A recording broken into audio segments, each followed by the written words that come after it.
Hello and good evening, everybody. We're going to go ahead and get started. My name is Yandere Chatwin, and I oversee communications and community relations for the district. I'm going to run through a couple of logistic items first before we get started. If you are looking for the bathrooms, take it out the exit this way and then take a right. The bathrooms are on the hall just opposite this green wall right here. This is how the format's going to go. My colleague Brian Conley, who is our Director of Boundaries and Planning, is going to run through a presentation. After that, we'll move to our Q&A portion of the evening. You'll see two tables in the back. Both of those tables have cards for you to write down any questions or comments that you might want to make tonight. When we're at that portion, we'll give you a minute to write down, and then there's a basket up here. We'll collect those questions and we'll read through them until we've answered the questions of everyone who's come tonight. And we just want to make sure that we express our gratitude for you taking time out on a busy school night to be with us. And I'm going to turn it now to Brian Conley. Just kidding, I'm not. I'm going to first thank our board members who have made it here tonight. We might see a couple of them throughout the evening. We have our board vice president, Bryce Williams, and then we have our board member, Brian Jensen, here on the second row. Thank you for being with us. They're here to listen. They want to make sure that they're getting comments from the public in as many ways as possible, so we're thankful that they're here with us tonight. And now I'll turn it over to Brian. Thanks. Thank you, Yandere, and thank you, Hillside, for hosting us with the technical help and just the space tonight. Also, Dr. Grant, our superintendent, is here tonight, and thank you, Dr. Grant, for being here as well. We'll go ahead and as we get started, like Yandere said, we're going to try about 20-25 minutes worth of presentation, and really that's a great time for you to be writing questions down as you have them. The district leaders that we have here that can answer more specific questions, whether it be an HR question, school leadership question, anything like that, then we have district leadership here to help with that. Again, my name is Brian Conley, and we will get started. First of all, fluctuations in our population has happened over the last, going back here, almost 70 plus years. We've had times where we've had over 40,000 students in our district, and where we are right now, out here just past that 20,708 number, we're down, depending on whether you count district charter or not, we're right around 19,000 to 19,500 students in that range, if we count our district charter schools or not. I think that we've had some ups and downs that on this graph, if you look at, for example, from the last time a school was closed in our district, right around this 2001 period,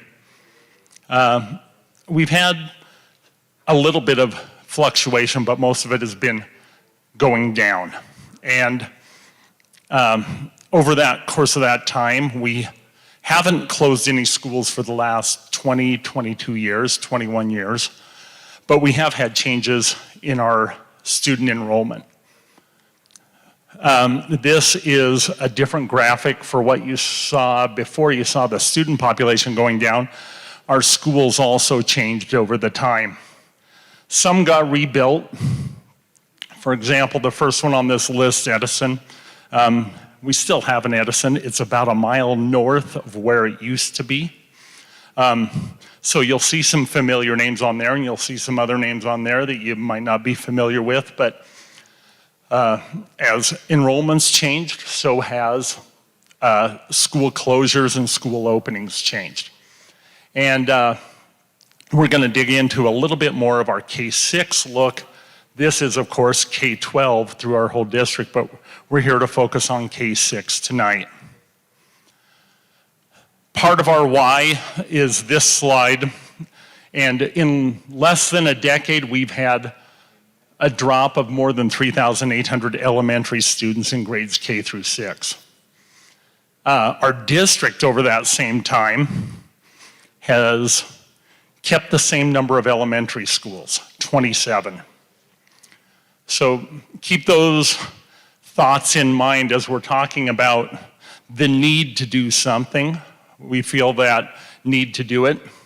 We've heard some people say, why weren't we dealing with this need earlier?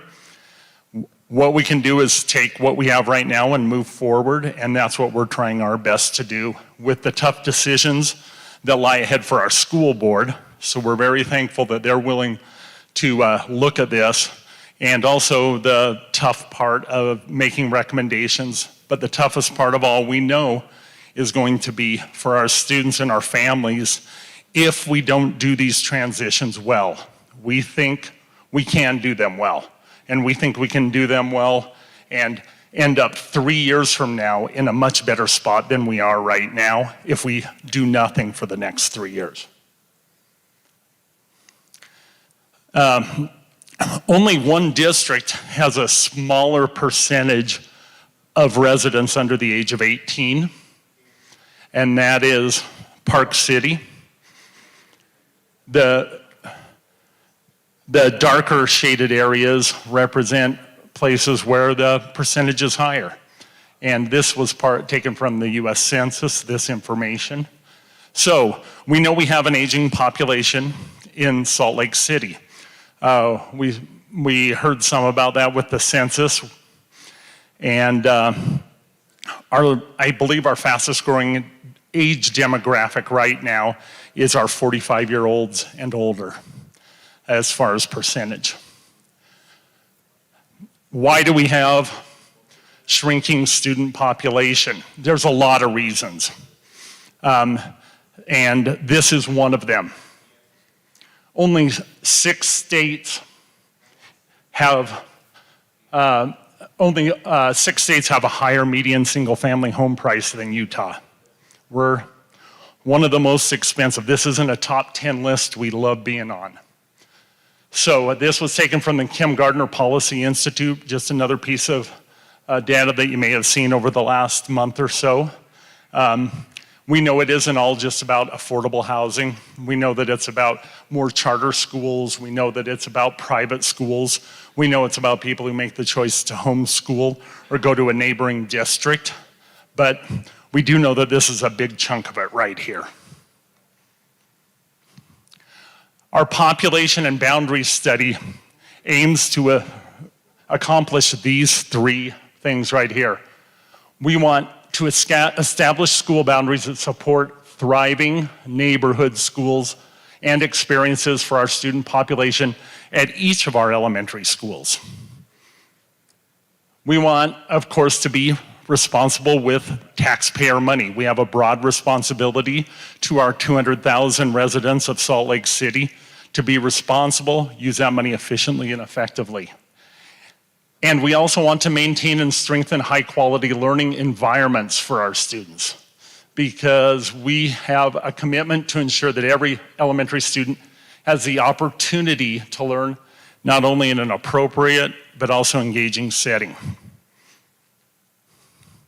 Through this process, we want to offer to all of our elementary students within school choices that many don't have right now. Some do, some don't. So for our students and families, that's an important piece. We want to provide effective collaboration structures for our teachers, for more of our teachers than we can right now. We want to have special school programs and district programs in some of those schools as well. We want to be able to do things like minimize split classes. And we want to increase the efficient and effective use of the district's financial resources, as I mentioned before. Some of the impacts that we think we'll see from this process is we know that, of course, there are 7 schools being studied for closure. We know that. But any elementary school, the remaining 20, may be impacted by boundary changes. Or if a school isn't closed, of course, it could be impacted by boundary changes. So 20 plus of our schools could be impacted that way.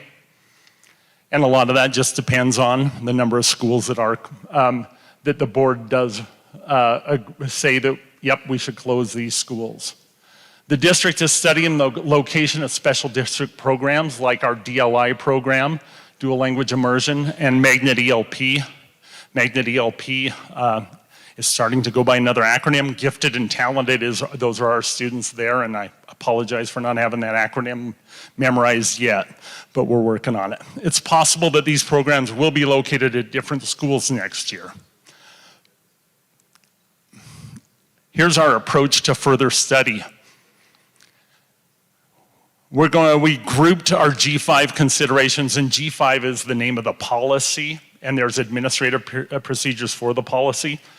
If you ever want to just look at the policy and administrative procedures, it's about 5 pages. Under board, you hit board policies, look up G5, you'll see those. We divided those considerations into 5 primary categories that represent critical principles that will guide the development of the recommendations to our board. We're looking at data related to each of these categories, compiling and evaluating that, and the implications of closing the schools recommended for further study and subsequent boundary configurations. Those implications, as you can imagine, when we're looking at a large number, there are a lot of implications that we must consider. And ultimately, the district, what we're doing is taking a holistic approach to determine which schools to recommend. Through this approach, we think we can balance needs across the district to serve all 9,300, 9,400 or so elementary students in our district. So those 5 categories representing the critical principles are student enrollment and residential population, proximity and availability of neighborhood schools and the quality of our building and learning environments, our strategic placement of district-wide programs for equitable access for all of our students to have an opportunity to attend, and community input and stakeholder feedback. This is one of those nights. We've had numerous meetings over the course of 6 months, different stops at schools, at all the schools, some more than some others. We just finished up with one last night at one of the schools that we're further studying. So those are the kind that we're continuing to do. And this is the last of our 5 informational meetings, but we'll share some information of what's next, and you'll see still other opportunities as well. So our approach to boundary adjustments. So these are, once we know, hey, here are our schools that we're going to close, whatever that number is, these are the considerations for decision-making regarding boundary changes. Could be, depending on the number of schools closed, could be 5 or 6 schools, could be 15, 16, 20 schools. We don't know yet until we have that number, but that's some of those implications we're working on as a district. So enrollment data, facility capacity design, demographics, community input and stakeholder feedback, student safety, transportation. Those are all going into those discussions. We'll talk more in detail about how that's happening here in a moment. We're also considering these items too: geographical features, special programs, financial implications, and environmental factors and special facilities for special programs along with community and neighborhood identity.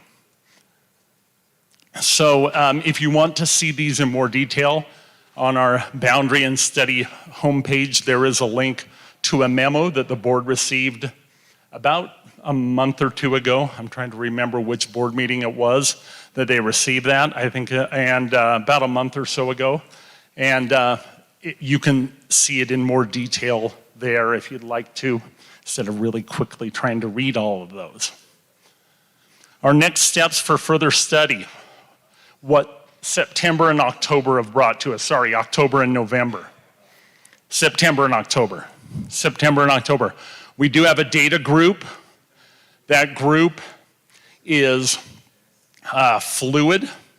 Sometimes our data group sits, sometimes it's me, Information Systems Director Sam Quantz, and our Transportation Director sitting down and having deeper discussions about possibilities and implications as far as busing is concerned. Sometimes it's sitting down with the people from teaching and learning or from our extended learning program and having deeper discussions about what the implications are with teaching and learning. So who it is and how that's done just depends on the data we're trying to dig deeper on. We've got about 40 to 50 data points right in there that we're going to be able to also share information with the public as we get those finalized. That will also be part of that ongoing data that we're adding to our boundaries and planning page.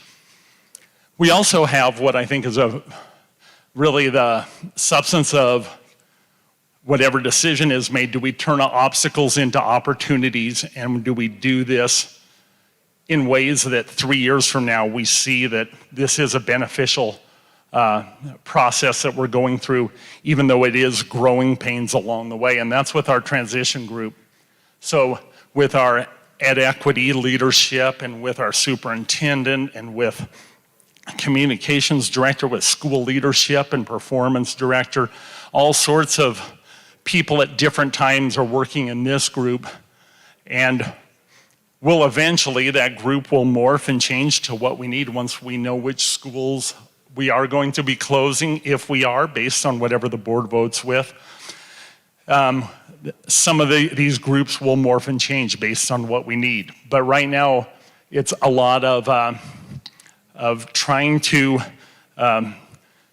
get out in front of what the potential scenarios and issues might be so that when a decision is made, we can hit the ground running with transition. Our population and boundary page can be, when you go to the district homepage, on the left, you'll see this when you open up slcschools.org, and you'll see a button that says learn more about the process on that opening scroll.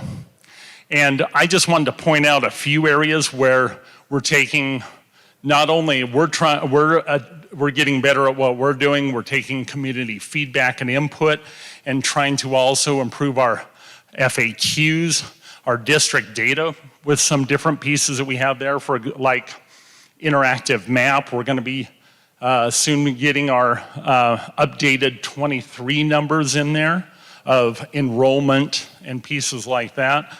So over the course of the next few weeks, 2-3 weeks, we'll see more and more information on this. You can also see what has been happening with notes and in regard to meetings and feedback that we've received. We've had over 1,500 people provide comment on this Send Us Your Comment button. So we do encourage you, if you haven't clicked on the Send Us Your Comment button, please do. And we're finding, we're doing a better job of putting those comments based on category, who they're coming from. We've had, for example, over 100 comments from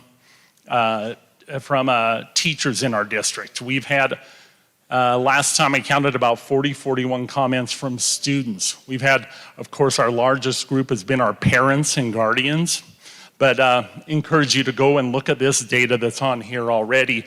And it's that kind of qualitative data and anecdotal data, and you really get a feel for what people are saying about not only their community and school, but also questions and concerns they have. Here was an example of one of those on the data page. It looks a lot better when you start to zoom in, but this is a PowerPoint and just a screenshot, so I can't zoom in, but you would be able to zoom in on this and say, okay, hey, Emerson is my school, and if I zoom in on there, I can get a good idea of how many resident students we have, a neighborhood inside our boundary population. You can see the overlap with other schools. These are all 1 mile radius on this one. Does 1 mile radius mean that you are walking distance to a school or not? Not exactly, but it gives you a pretty good idea, starts to give you a feel. we know that there are, again, some of those implications that I mentioned earlier that we'll have to take into consideration, whether it be safe crossings and pieces like that, to geographical features that make some areas a little bit more of a difficult chore to get to a school. And so, yeah, we encourage you to click on there and spend some time looking at that. And it will be updated with this year's numbers very soon. I don't have a date, but it will be soon. I'd check it once a week if you have a chance, and you'll see updated numbers, and we'll share that out too. We have completed the 4 meetings you see up here. Those have been recorded on YouTube. You can go back and watch those. Many of the slides are the same. We've changed a few and evolved a little bit since our first meeting about a month and a half ago, but sometimes it's those questions and comments from parents that can also speak to what different communities and areas are feeling and would like to share. So we encourage you to look at those. So our timeline through this process has been roughly just over a year, about 14 months. Things really hit high gear in February.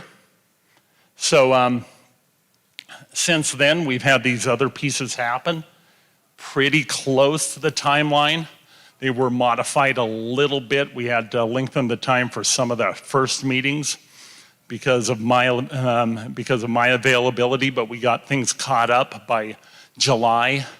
And now we're into this. We're into this September, October phase that we can't quite put a check mark on yet, but we're getting close, which is public information sessions like this. We do have public comment time coming up on Tuesday, November 7th and Monday, November 20th. And then we'll have a public hearing. We do have a location for the public hearing already. That will be at West High on December 5th. So this is also available on the boundary and planning page as well. And with that, we're going to take just a couple minutes. If you've had a chance to write a question or two, we're going to come around and pick those up. Give us a couple minutes to do that, and then Yandri will get that organized quickly and start asking questions and getting other people involved with some responses. Thank you for your time.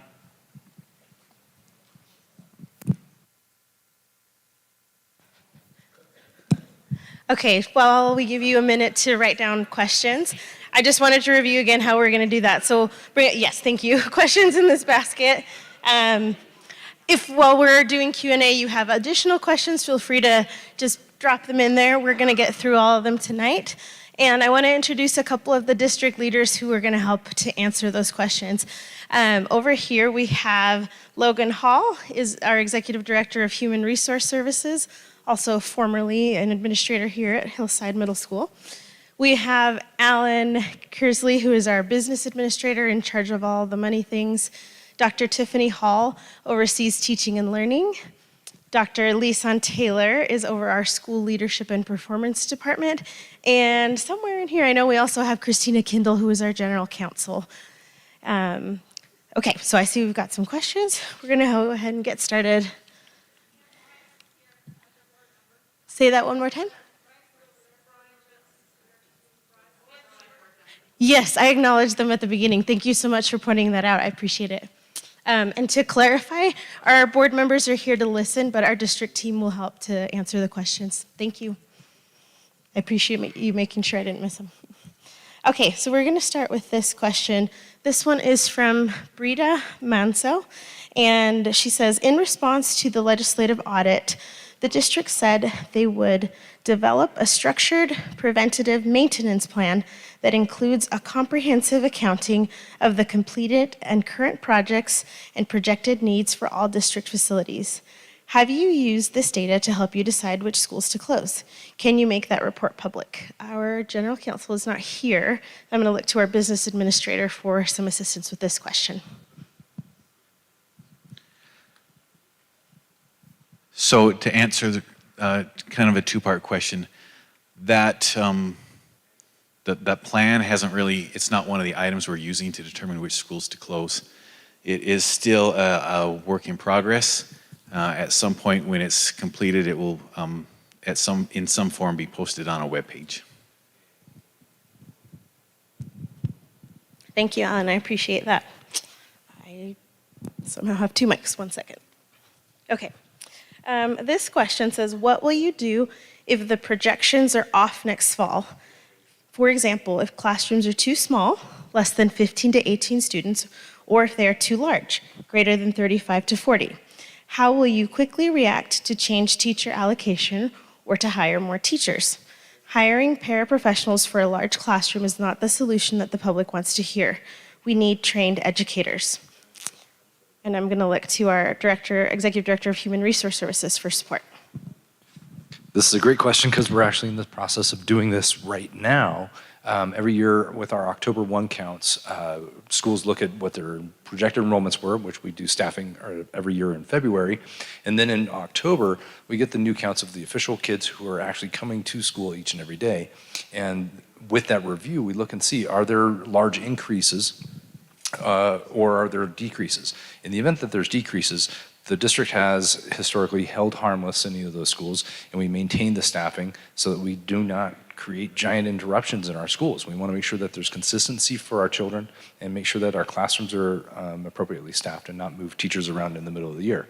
In situations where we are seeing a vast increase in student enrollment in a particular school or a particular area, we then look at that and see if it's warranted to provide additional funding for more FTE, more full-time educators at that building. And you'll see that we do have a couple schools who are growing, and we're increasing FTE at a couple schools just this week. So there are adjustments that are made, but we want to be mindful of how that happens so that we're not creating disruptions. But when we have huge class sizes, we want to be able to address those issues as quickly as we can.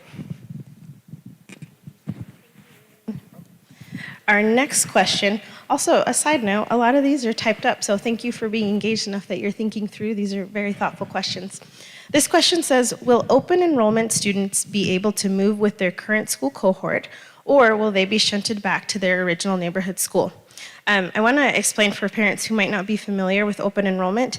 In the state of Utah, Utah is an open enrollment state, and any student can go to any school if that school has room for them and their parents are able to get them there. So in our district, there are students who attend a school that is not their home boundary school, and they can do that through a special permit through the open enrollment process. The answer to that is that, yes, if an open enrollment student wants to move with their school cohort, they will have the opportunity to do that. Even if their neighborhood school has changed, they will have the opportunity, if their school from this year remains open, to be able to continue attending that school. So to clarify with a generic example here, if a student attends school A, but their home boundary school is school B, and next year school A remains open, but their home school boundary changes to school C, that student would still be able to continue attending their school from 22-23. That also applies to students who are not on a special permit. If your home school is school A, and your boundaries change and now you're supposed to attend school B next year, your student will be able to complete their elementary school education in their original school. So hopefully that helps clarify that.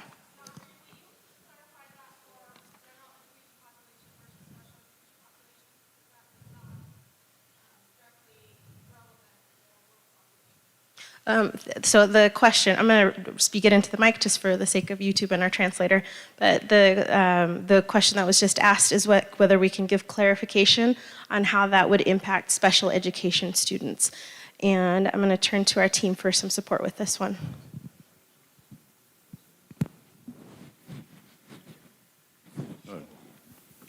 Shouldn't be any different.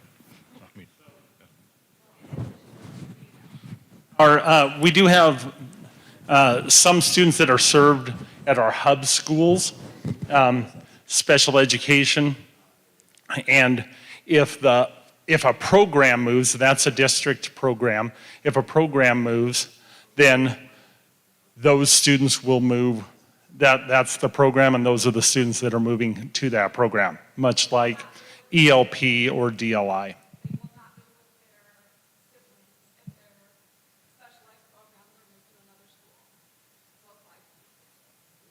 So the concern was, what about their siblings at those schools? And that's a good question, and we've had some discussions, you got more on this with our special ed department, but here's Dr. Taylor with school leadership. Before I give this to Dr. Taylor, since our general counsel just walked in, I'm going to repeat that question. The question, we answered a question about open enrollment and whether students would be able to attend their school if it changes and they're on a special permit. So we've answered that one. There was a follow-up question about how this impacts special education students. So I'll turn it to Dr. Taylor and then to Ms. Kindle for any follow-up. Okay. If we have a hub program that's relocated and the child in the hub program has siblings, through the open enrollment process, we will extend the opportunity for that child to attend their school, the same school as their sibling. So that's how that process will work. You'll have the child move with the hub, and if there's a sibling, through the open enrollment process, that child will attend on a special permit to their school, if the parent wishes it.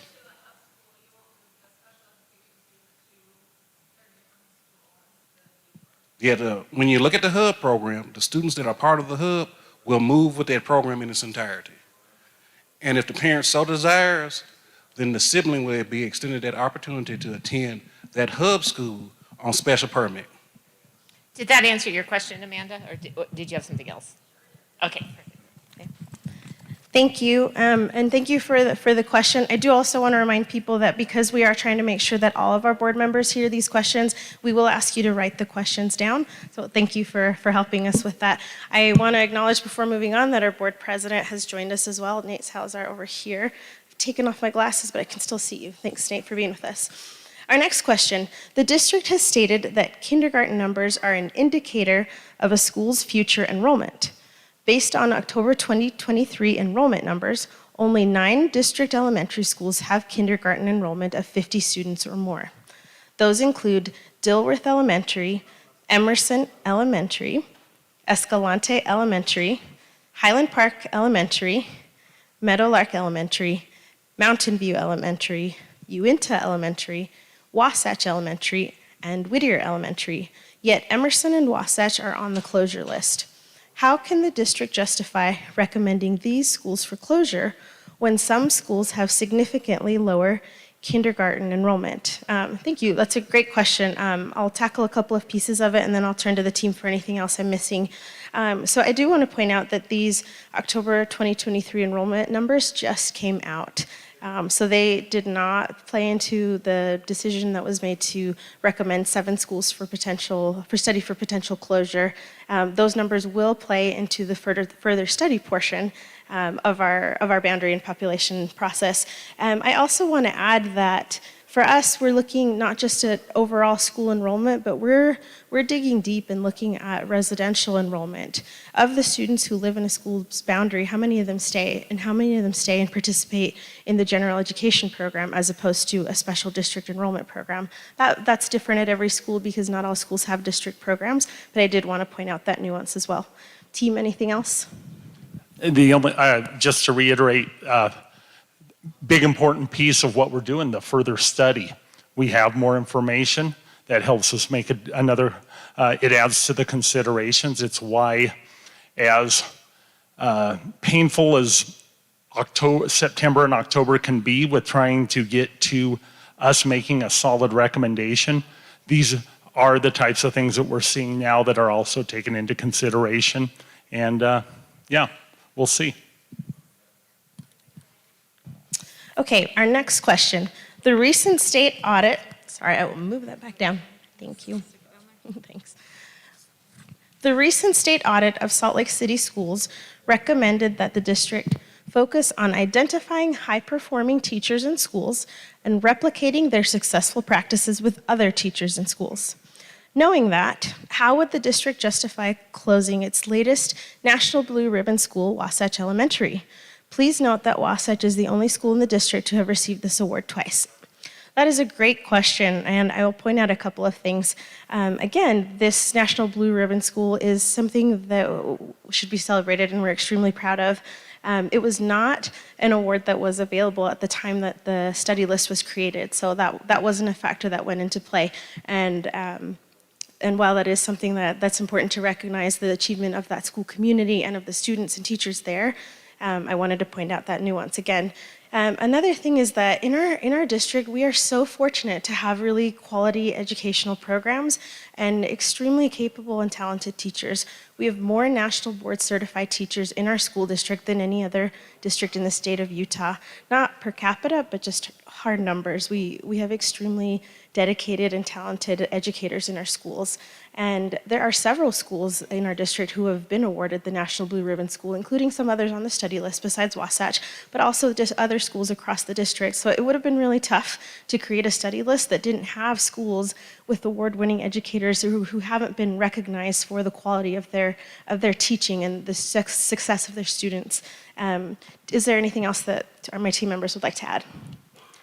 I'd just like to say that we're looking forward to the opportunity when we have award-winning teachers, when they can share that, what their ability to share what they've learned, what they're doing, their successes, collaborate, learn from others in a collaborative group of 3 or 4 teachers at a grade level instead of them all by themselves at a grade level. And if we can get our schools where we do have neighborhood populations, that we have multiple teachers per grade level in all of our schools, not 2/3, not 1/2, but as many as we can, teachers can share that knowledge and expertise, and we actually grow and learn more from each other that way as well. Thank you, Brian. All right, our next question. I'm just realizing I'm not in the window I should be in for our YouTube stream. I apologize to our tech team. Last week at the information meeting at Northwest Middle School, a district administrator said that if a family currently attends a school and their house is drawn out of the school's boundary, they will be allowed to remain at their current school. They will be grandfathered in. By allowing students to remain at their schools, the district seems to be acknowledging that switching schools is difficult for students and families. Yet, you are asking students and families at the 7 schools on the list for further study to transfer schools. District administration and school board members have said that school closure is a district-wide problem. So why are students who live in redrawn boundary areas being allowed to stay at their current schools? Why are these students safe from the emotional stress of transferring schools while students and families at Emerson, Hawthorne, M. Lynn Benyon, Mary W. Jackson, Newman, Riley, and Wasatch are being asked to shoulder it all? This is a really great question. I want to point out that being one of the 7 schools on our study list for further study does not necessarily mean that a school is going to close. So it won't necessarily be 7 schools that do close. And we have acknowledged throughout this process that this is going to be difficult for our community. Our school district, as Brian shared in an earlier slide, has not looked at school closures in a couple of decades since I was in the K-12 system, so it's been a minute. Because of that, we know that this will impact a lot of families. We are looking, though, at right-sizing and at making changes in our district for the long term. So we want to make allowances to support families through the transition if they choose to attend their new school, or if they choose to remain in their school if it's still open, to support them in being able to do what's best for their students.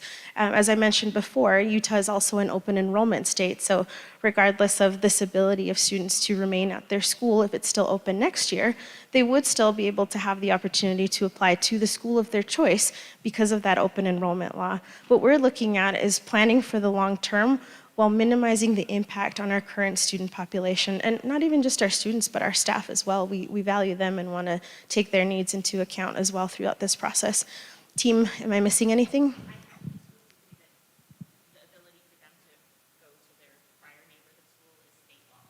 Thank you. Our general counsel has reminded me to point out that the ability for a student to attend their previous school, if that school remains open, is actually in part of state law. So it's not just something that we're supporting, but it is required by law. Thank you. We do also have some of the data from, in speaking to other educators along the Wasatch Front, districts where this has been systematic, that this isn't a brand new thing to them, they see 20 to 35%. Those are the numbers we've heard from them. That's about the numbers that decide to stay at that school. That means a lot of students decide to go to the new Boundary School. Some don't. And we think that we really see the benefits of what we're doing. Again, we're trying to, this isn't a sprint. We're trying to look at it more as you run a marathon. And what does our district look like 3 years from now? We think we'll have a better idea then than we do now. And we'll see as we track those numbers too. Is it somewhere in that 20 to 35% like others around us are seeing when this happens and they move boundaries?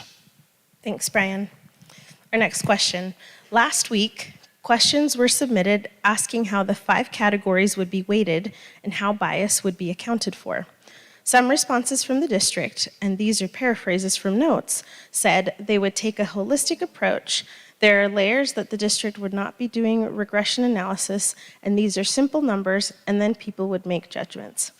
With respect to the correction noted in the Salt Lake Tribune today of not being able to do what you have said are simple numbers, how can we trust you? Furthermore, just providing the percentages on PowerPoint slides are not a full picture without providing the end size. For example, 0 to 1 is a 100% increase. Why are you not communicating the actual numbers along with the percentages to provide a more holistic picture? For example, Washington Elementary did have an increase of 30%. However, this does not show the full picture of enrollment trends, as kindergarten only had 34 students, while Emerson had 53 kindergarten and Wasatch 50 kindergarten. It has been said that kindergarten is a way to show enrollment projections, so again, percentages and numbers need the full context. What can you do as a district to regain our trust? We can anticipate future bond votes, and we are here because we value public schools, but how can you rebuild trust? Thank you for this thoughtful question. I want to point out that we actually did share the hard numbers as well. Last week in our board meeting, our Chief Information Officer provided a report about district enrollment. We mentioned earlier that enrollment is one of the things that we're looking at in this process, so those numbers are important. And every October 1st, every district in the state takes their enrollment count, and that is the official state count for the entire school year. So our numbers were reported to the board last week and then shared the next day on the district website. You can find them actually on the district data tab that Brian mentioned in his slides if you're interested in looking at those. Those numbers that were shared are correct, but in the PowerPoint presentation, there was a slide that had some incorrect calculations. In our enrollment counts, we look at K-5, K-6 for elementary schools, depending on whether that school offers 6th grade. In one of those calculations, a few of the preschool numbers were taken into account. So the enrollment for last year had those preschool numbers, which changed the percentages that should have been reflected on those slides. So I do want to point out that the data, the hard data that was put out was correct. It was just a slide on a PowerPoint presentation that had some incorrect numbers.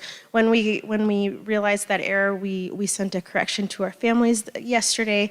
We made sure that the YouTube stream for that meeting has a note at the bottom with a correction and a link to the presentation with the new slide. And we've updated the presentation to include the correct numbers. That's also under that district data tab of our district website. So one thing as we work to regain your trust is admitting when we have made mistakes, which that's an example, and working to make sure that we correct that and share that data. This was just a simple human error. And again, I want to point out that the data that are on the district website, those numbers are correct. And thank you for your patience with us and for this question. Let me just review to make sure I caught everything in here. Okay, yes, so the end sizes, we did share the hard data. Those numbers are on our website.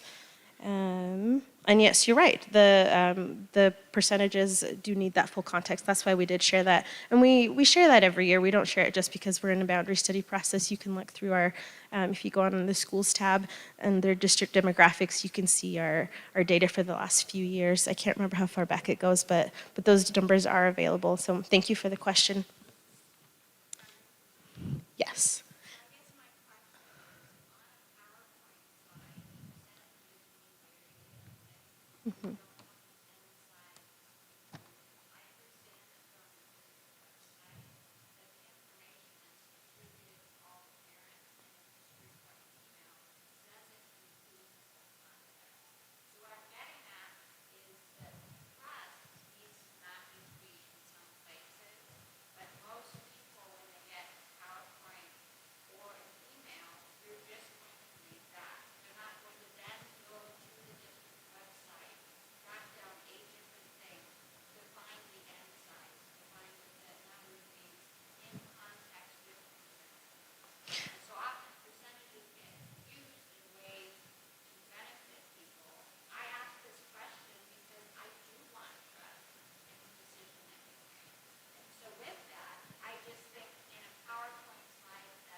Thank you. The additional feedback we just got from the question asker is that for her, it would have been valuable to have the additional information, the N size. N size is the hard number as opposed to just the percentages in the email that went out to parents. I do want to mention let me just ask, how many of you are parents?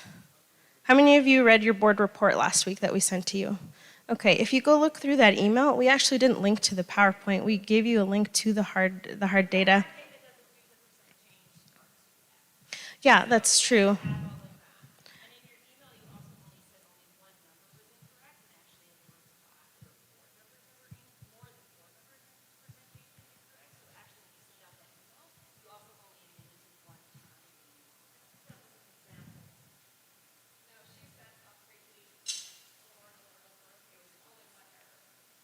The error was in one type of calculation.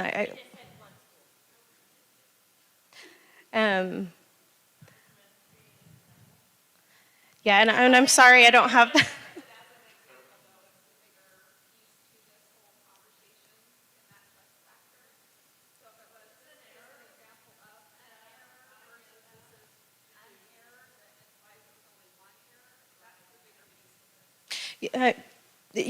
I'm happy to follow up after because I'm sorry, we read a lot, so I don't have the language memorized that we included, but I will look at that on my phone, and I'm happy to chat afterwards to make sure that we square away what the concern is. We are grateful for the feedback. We're always looking to be better, so thank you for sharing that with us. Okay, our next question. Please help us understand how you will use data and information fairly. To many, it seems like there might be examples of cherry-picking data to support an already established conclusion, or you are having biased elaboration, which is top-down thinking in which predetermined conclusions color the supporting data. Here is an example of this. August 1st, 2023, in the Salt Lake Tribune, it was reported with a direct quote from me that if Indian Hills were to close, Chatwin said, kids would either have to cross Foothill Drive, one of the city's busiest streets, or ride buses to get to places that are hard to get to. This seemed to indicate that the road was one piece of evidence of why Indian Hills was not on the list for further study. It appears that Foothill is designated as one of the busiest streets, as are State Street, 700 East, 400 South, east of I-15, and Redwood Road. The issue is when listing why schools were on the list for further study, Wasatch Elementary, along with other schools, the following reason was used on the bullet point, direct quote, location next to busy commuter street. Furthermore, it was brought up at the Hawthorne School meeting that 700 East was cited as a reason to study Hawthorne further. The question is, how can a busy street be a reason to not study one school, but used as a reason to study another school? To parents and communities, this feels like evidence may be used with bias. Please explain. I'm going to turn this to our Director of Boundaries and Planning, Brian Conley, to share more, but I'm going to check in with our translator. Estefan, am I going too fast? A little bit too fast? Okay, I'm going to try to slow down and invite anyone who answers questions to slow down a bit. Thanks. So in meeting with city officials, city planners, and talking about the broader topic of safety, what we found was that major thoroughfares and busy commuter streets aren't to be used interchangeably on how we talk about our schools. We have busy commuter streets in the Rose Park area, in the Glendale area. We have busy commuter streets in the Sugar House area, all over our city. But we have 5 that city officials said these are our major thoroughfares. Multiple lanes going both ways, 2, 3, sometimes more, 4 lanes going both ways, higher speeds, as well as higher speeds, partly because of higher speed limits, partly because people drive just faster on them. And so those were the streets, the 5 that were mentioned in your, right there. And so can we eliminate every situation of students crossing major thoroughfares? No. Can we consider in our recommendation trying to minimize that number or cut the number down? It's a consideration we have to look at. When we looked at all the commuter streets, whether it's 13th South or 13th East or South Temple and 10th North, 6th North, all of those, if we looked at all of those, what we're really focused on there, because I think we'd probably need a school every 2-3 blocks when you look at just commuter streets versus major thoroughfares. It's from those that we can start to have other conversations about what are the traffic calming strategies being used or put in. There's some on 3rd North, for example, that are being implemented on 10th North, some traffic calming measures. I've seen some 11th East is getting some traffic calming measures. So we can consider those kind of pieces as well. And our goal in the end then is to have safe walking routes for our students, and we'll do our best as we take that goal seriously. Just like we have safe walking routes right now in our district, we think that if we can make them a bit safer, and not just for students walking or riding their bikes to school, we know that that's a very safe way to get to school. We also know buses are a very safe way to get to school. The least safe way, according to the data from it's one of the national organizations, I think around bus safety. I don't recall the name of the, but if you look at it, private cars are the least safe way to get to school. And if we can have fewer private cars taking students to school because parents don't feel safe having their child walk across a major thoroughfare, if that's something we can consider and look at, that's part of what we're doing.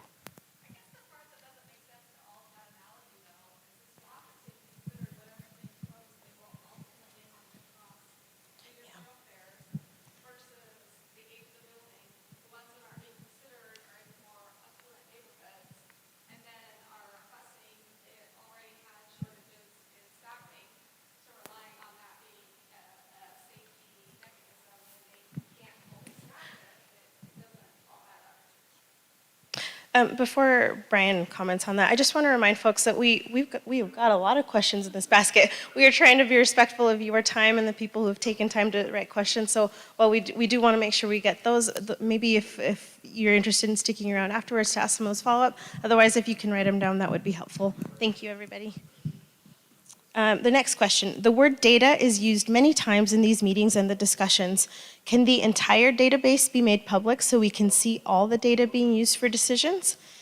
So one thing that I've seen, I was not part of the Boundary Options Committee that studied the first part of this process, but I do know that we're taking public feedback into account, and one of those things is you've asked us to be more mindful of the transparency throughout this process. So we are being mindful of that, and we do plan to share data with you as we go along. A lot of what we're sharing, you can see in the district data tab on our website. We'll continue to add more pieces there. There may be a few pieces of information you'll get a little bit later on, but we are mindful of that. So thank you for that question. Anything else from the team? Okay, thank you. All right, the next question. Were minutes kept for the Boundary Options Committee? If so, when will they be posted? If not, why not? So minutes were not kept for the committee, and I'm going to give this to Brian Conley to explain a little bit more. Thanks, Brian. Sure. A lot of what went on with Boundary Options Committee was the discussions and implications and discussions back and forth, none of which one note by itself would be a reason that we said, here are the schools we want to further study. It was adults that have had many years' experience as teachers, administrators, over half of them. Other adults having many years' experience with auxiliary services or transportation, sharing what they see as concerns based on not just the feedback we were hearing from communities, but also the data like the facilities, pieces like that, and then long discussions and back and forth about why this one really is a crucial piece and that one is really a crucial piece. Those crucial pieces we shared in, I believe it was our September board meeting, saying here are the 7 schools for further study. And the reason that, for example, Newman's on the list for further study are different than the reasons that Emerson's on the list for further study. A couple of the bullets might have been the same, but it was long, sometimes hours-long discussions about what are in those bullets. And no, we did not take minutes on that because a lot of it was a whole lot of debate and not set up to be just about a hard number. Data also includes what people, the input that we got from communities in those SCC meetings, sharing people's perspectives, pieces like that as well. Thanks, Brian. Next question. At the recent board meeting, it was noted that the average teacher to student ratio, I'm trying to slow down, sorry, Brian, is well below 1 to 25 and 1 to 28. It's 1 to 16.7 to be exact. Yet these are the ratios that derived the right-sized school number of 550. Most of the schools in our district have a max capacity of 600 students. So if you put 550 students in them, schools will not be able to use Title I and discretionary funding to reduce classroom size to their current ratios. This potentially means right-sizing to 550 is going to increase teacher to student ratios at many schools and cause the loss of teacher jobs. Related to this, when will the district give us the actual classroom size distribution for each grade level in the district so that we as the public will actually know what right sizing will mean for classroom size? And then there's a handwritten note that says using number teachers on school websites and total enrollment is approximately 1 to 20. So, you know, the impact at each school is going to look a little bit different. We do have some schools where there is only 1 class per grade level. So that class might be a little larger than the ideal ratio because there aren't quite enough students for 2 teachers. So it's just a really large 1 class in that school. There are also other schools that, because of the way the enrollment numbers have worked out, have really small class sizes. So it's possible that as we work to right size, that some of those will come down, some of those will come up. But the goal is to get closer to the ideal model that provides teachers opportunities to collaborate together on behalf of their students, that allows teachers to instruct in small groups and to provide the ideal educational model for our students. Team, what else am I missing here? I would just add that if we make a recommendation for a school that has boundary size of 425 students and the program that gets placed at that school has 75 students, that's why you can't just say, yep, every school is going to be at exactly this number or as close as we can, because we have programs. Some of our programs only have 30, 40 students. Some of our district programs have a couple hundred students. So we want that top end to be 550 at the max. For example, in a school, which we have in our district, that has space according to what those numbers were of, I believe 700 was our highest school. Most are in that 6 to 650 range. If it's a school that can only hold 550, we're not going to put 500 or 550 students there. But our schools were not built all to be 550, 650, or 700. It's a range of all those. So that's why the numbers might be a range.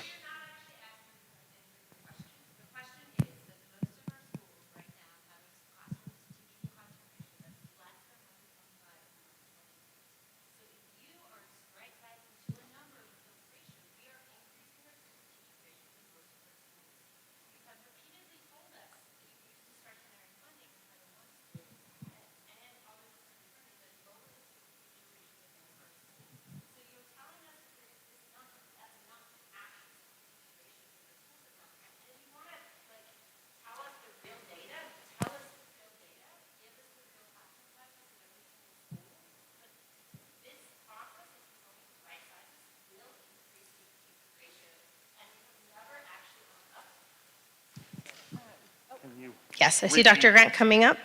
Yes, I'll repeat it for our YouTube and for our translator. The short version is that Brian didn't quite get to the heart of the question that was being asked, and that this commenter thinks that in reality our classroom student-to-teacher ratios will increase, and I will let Dr. Grant speak to that. Thank you. So we fund our schools not at the smaller class ratio that you've just seen. We don't.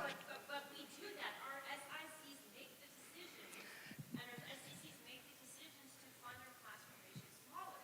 It has been a thing that our schools have said we want. Right. They can continue to do that in schools. They can. They actually can, because we fund the schools at those ratios, 1 to 25 in the lower grades, 1 to 28. That's what we aim for. It's hard to hit that because students are not evenly distributed across schools or areas, of course, and even by grade levels. But, so we fund at that. Schools are able to use their discretionary money to bring in more adults to drop that ratio if needed. Right. We're aware of the classroom spaces needed, and we're taking that into account in looking at closing schools and where to place students. Can you show us our actual student teacher ratios for every school in the district, please? Can we please have that data? It's available, yeah. It's available. We'll try and find that. I mean, it's actually hard to keep up with your individual data demands, so we'll try and get that done. But I think it's important too. I think it's important for your SIC to know that. But your principal knows that. Your principal knows that in your school as well, what the class sizes are of each of your classes. So that should be available school by school. Oh, I know what our classroom sizes are. Okay. I know actually, like, you've seen my data. I've also tried to update it for the entire schools, every single one there too. And the average K through sixth grade school student teachers, based on your teachers. Yeah. Do you know what I want to do? I actually want to take this offline because I think what's happening is we're creating a dialogue here that's not productive for the whole group. And so I would love to, and Amanda, with you too, no, I don't want to, this isn't the way we want to run a public meeting.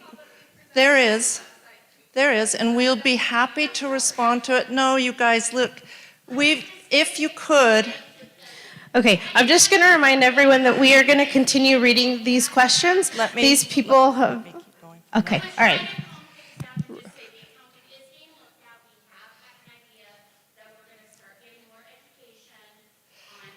And we are happy to talk to you, and we have a number of times, and we can keep that up. But the way we're running this meeting is with written comments. So if you would do that, then we'll answer them until the time, and then we can find other times to meet. Thank you, Dr. Grant.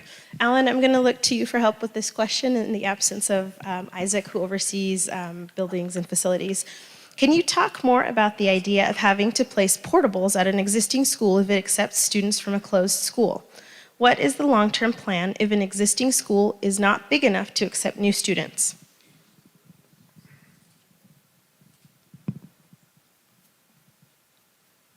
So first off, to address portables, often our portables are at schools due to other optional programs that a school has chosen to have there, and they we have multiple rooms that might be used for music. Instead of just one, we have 3. So to have that flexibility, schools will ask for portables. But as we're looking at school boundaries and the school closure decision, we are looking at the capacity of the building, and we don't want to clearly have too many kids in a building beyond its capacity. Our goal would not be draw boundaries that would then lead to portables at a school.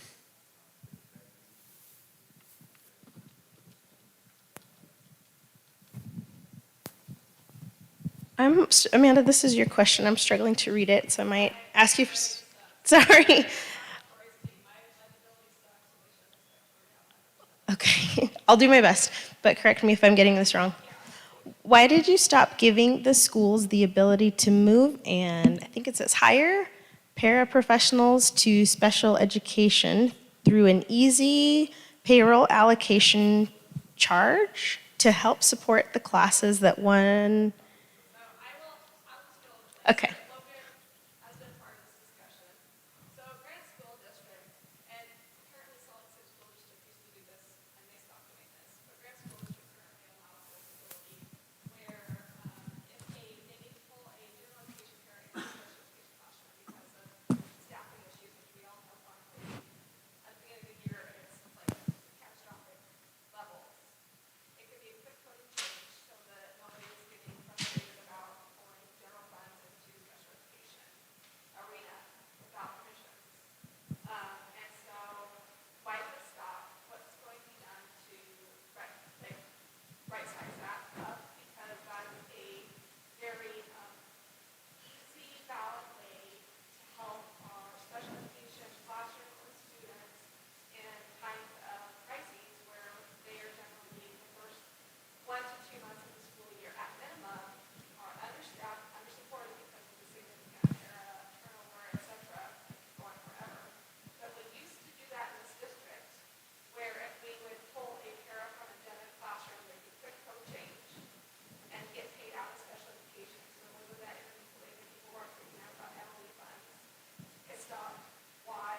And what's going to be done to reopen that ability so that those classrooms can fit trying to survive on their own? Okay, I'll recap the question quickly for YouTube and for our translator. The question is about a payroll technicality. In the Granite School District, I guess there's an ability to quickly change a payroll code so that if a general education paraprofessional is needed to support in a special education classroom, that person can easily be paid out of special education funds. So the question is, why did our district stop doing that? And I'll turn it over to Logan Hall over Human Resource Services. And what are we going to do to make sure we're supporting?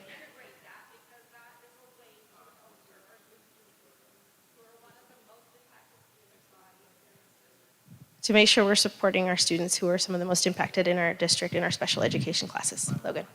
Well, I want to start by saying that special education hiring has been our #1 priority for over a year now. And that also, I can't force someone who didn't apply for a job to do a job that they didn't ask to do.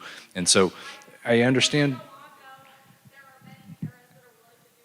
any that do, we make it possible and make those transitions as quickly as possible so that our classrooms, especially for our most highest need students, have the staff as quickly as we can make that happen.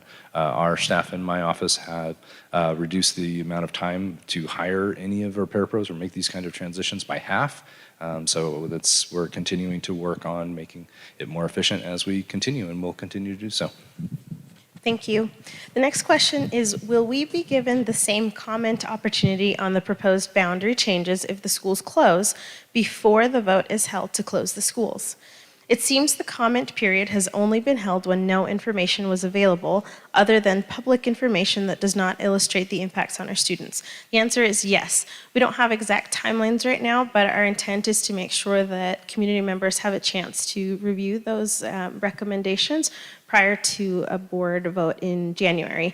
There will be special comment periods, public comment periods in November at both Board of Education meetings. The first one is Tuesday, November 7th at the district office. The board has chosen to extend the comment period by 30 minutes, and those 30 minutes will be dedicated to public comment specifically about this process. The meeting on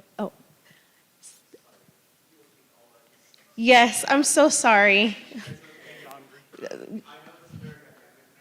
Oh, thank you. Yes.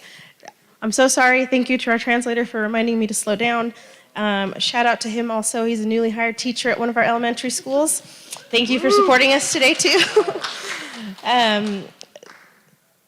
Okay, so what I had just said, thank you, Brian, for pulling up the slide, is that we will have opportunities for public comment. I don't think by November 7th we'll have information for you, but there will be 30 additional minutes of public comment dedicated to the boundary study at the November 7th meeting. That will happen again at the November 20th meeting, 30 extra minutes. And I do want to point out that while we typically hold our meetings on Mondays, given that there's an election day that Tuesday, we moved the meeting to a Monday, so just noted for your calendars. And then there will be a public hearing on Tuesday, December 5th.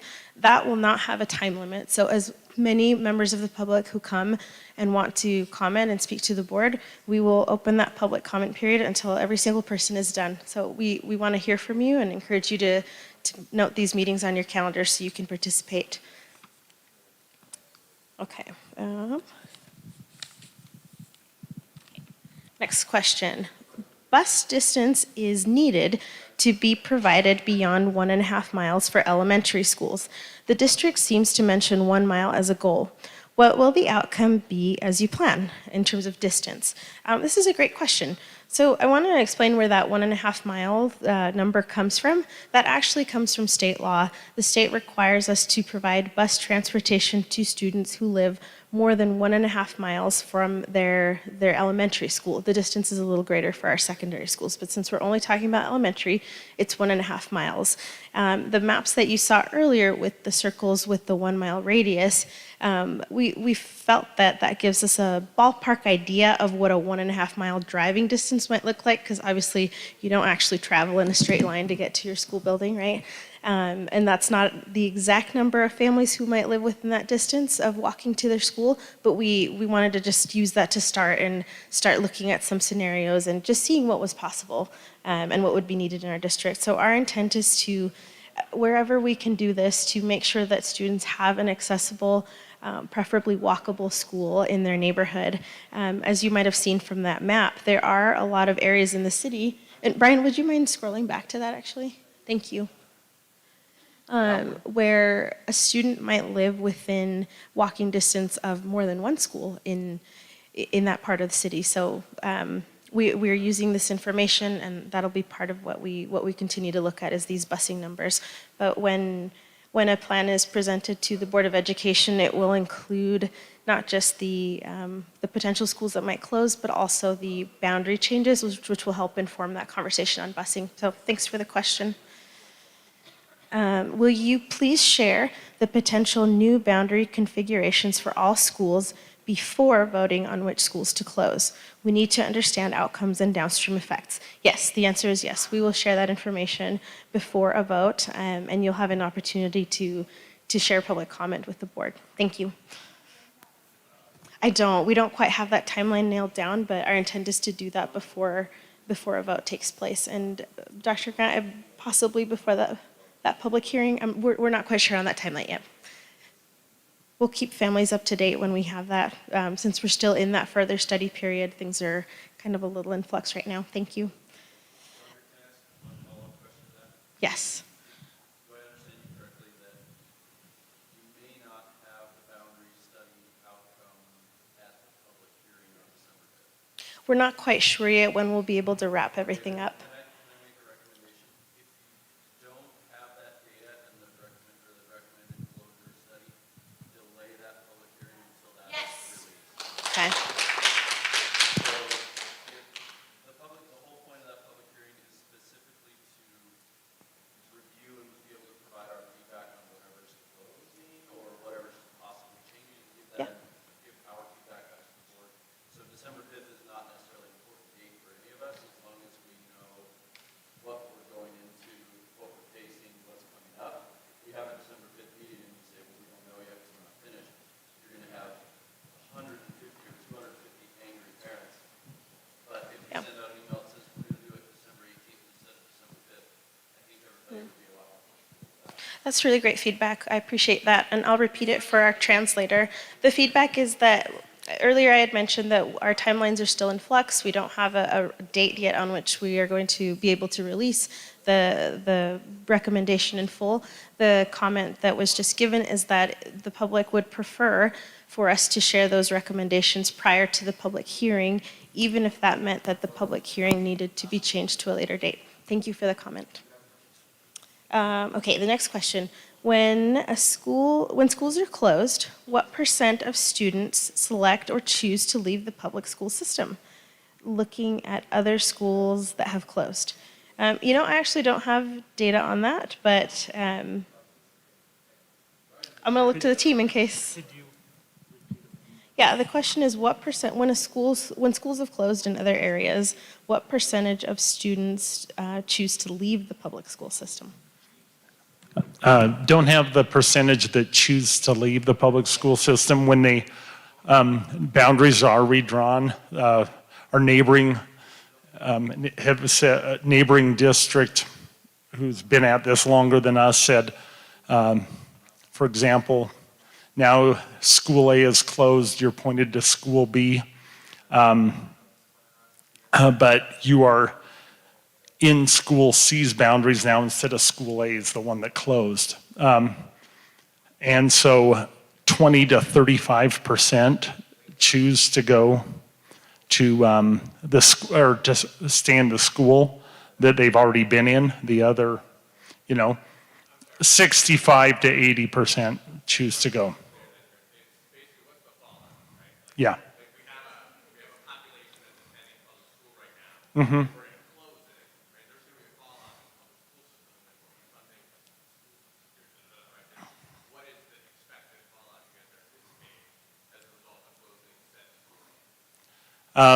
Where the expected fallout.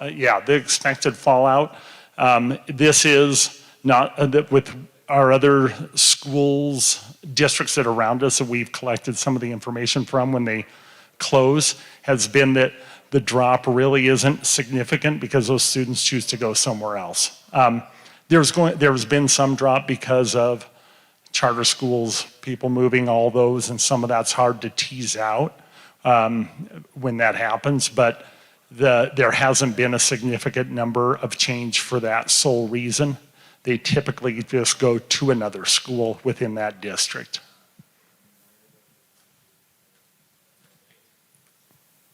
Okay, the next question, how is the school choice priority of acceptance honored with boundary changes and laws requiring students to be allowed to go to their school of choice? Previously, and then there's a list. Current students are allowed to stay. Teacher aides? Sorry. Mm-hmm.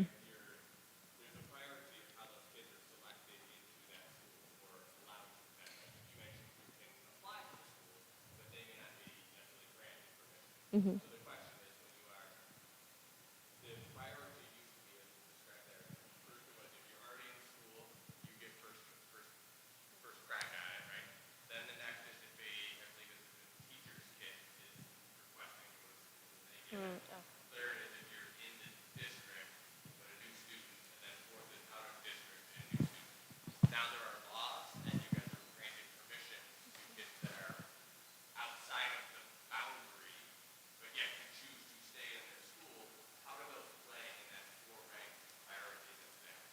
Yeah, that's a great question. I might look to the team for some help with that one, since open enrollment policies are outside of my wheelhouse of expertise.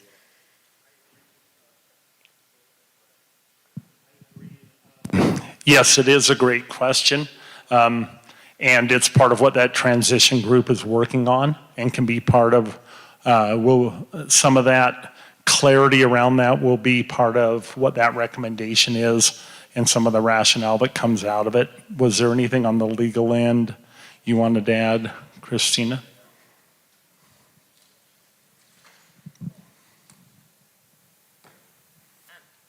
I think all I was, oh my gosh. Oh, do I need to stand over there?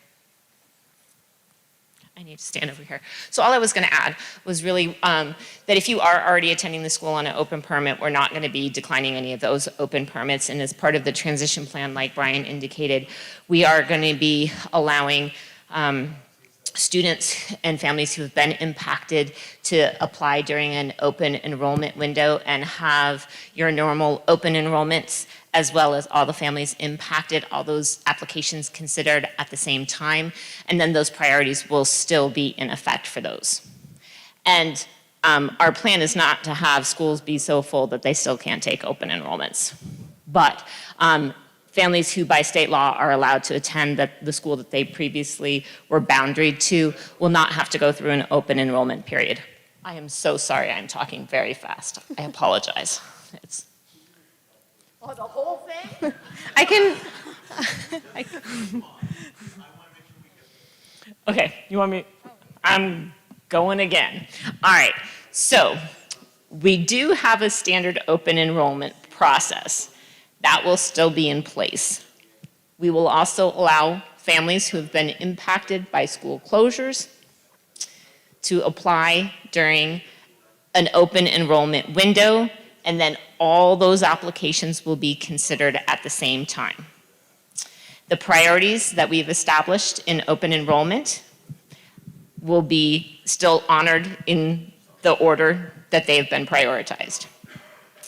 Families pursuant to state law who have been reboundaried into a new neighborhood school will not need to go through that open enrollment process to attend their prior neighborhood school. Does that make sense? Awesome. Thank you. Thanks for your patience with that one. I'm going to flag a couple of dates for you. We've talked about this open enrollment period a few times. The open enrollment period opens on November 15th and closes the first Friday in February, which I believe next year is Friday, February 2nd. Given that we're in this process right now and that a board vote would happen in the middle and towards the end of that window, we will open a special enrollment window for families who've been impacted by this process. So we just want to make sure that you know what the dates are for the regular process, and that after that, we will have a special enrollment period. And I also wanted to flag, yes, thank you. The applications, that's right. The applications will be considered together, and per state law, families will know their placement by March 15th. That is one of the state laws we're following, so thanks again for that question. All right, our next question is the Magnet program, the Magnet ELP program, more likely to end up at a central school or spread out west/east? And then a second question, when will parents have input in the location of that program? Will that happen before the recommendations are presented?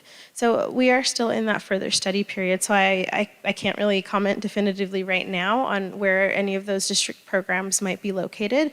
But I do want to mention that one of our goals through this process is to look at what equity means in this district. And one of the things that we are not meeting right now is having programs like these district programs, like the dual language immersion program or our gifted and talented magnet programs, that are accessible to students in all parts of the city. That is something we're considering throughout this process.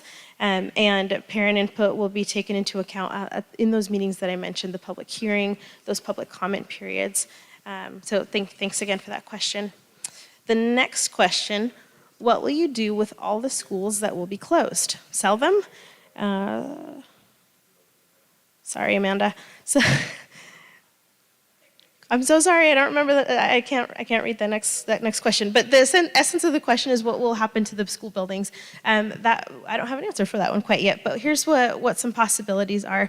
There is a possibility that those buildings remain in our possession and could get repurposed to meet other district needs. For example, in the slides that Brian shared, he mentioned that about 20 years ago we closed 2 elementary schools, Roslyn Heights and Lowell Elementary. Roslyn Heights recently, it was shared in a board meeting, a proposal to use that space and turn it into athletic fields. The board has approved new sports in the last few years, like boys and girls lacrosse, volleyball, I'm forgetting a couple others, I'm sure, but we haven't added additional practice space for our high school students, and so at some of our schools, those schedules are really tight. So we might look at other district needs to see how we can serve our students with the facilities that we have. There is no definitive plan right now, but that would be evaluated. In the event that we were to sell, the city would have first right of refusal, but given the trends of our district, hanging on to a property that hasn't been a school for us in 20 years, it's likely that the first priority would be to look at district needs and see how we can better serve our students.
So the follow-up, I'll summarize it for our translator. The short version is that the commenter feels that it would be better for us to sell the buildings and to infuse that funding back into our schools rather than hanging on to properties that would require funds to upkeep. And just a reminder that the format is not to go back and forth, but to write down the questions. And thank you. We do want the participation, but thank you for helping us stick to the format. The next question. Why wasn't Ensign Elementary condemned, I think, given age of building, poor structure of school, and given it does not border other districts to entice students from other districts to enroll in our district? Oh, considered, I'm sorry. Why wasn't Ensign Elementary considered for closure?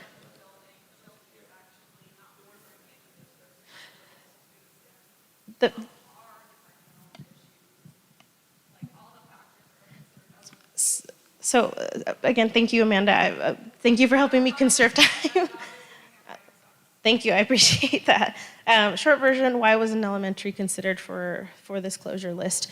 The Boundary Options Committee looked at a number of factors, and as they analyzed, they concluded that these 7 schools that they identified warranted further study. Again, it doesn't mean that these are the 7 schools that will close. It means that there was something there that required additional study for us to dig deeper, to gather more data, before we made a final recommendation to the board. So I can't speak specifically about Ensign Elementary, but that is the process that was followed.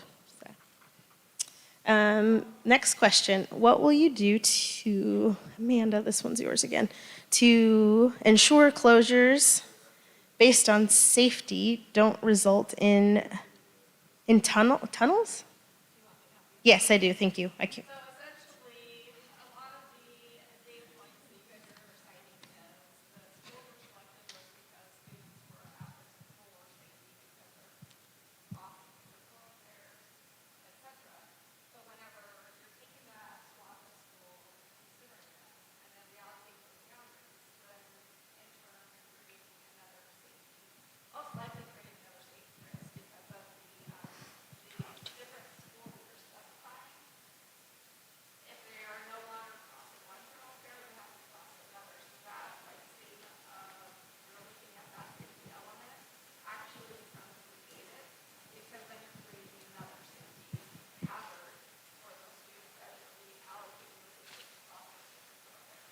Thanks. A quick summary for our translator. The question is about the safety of our students and the routes that they use to get to school.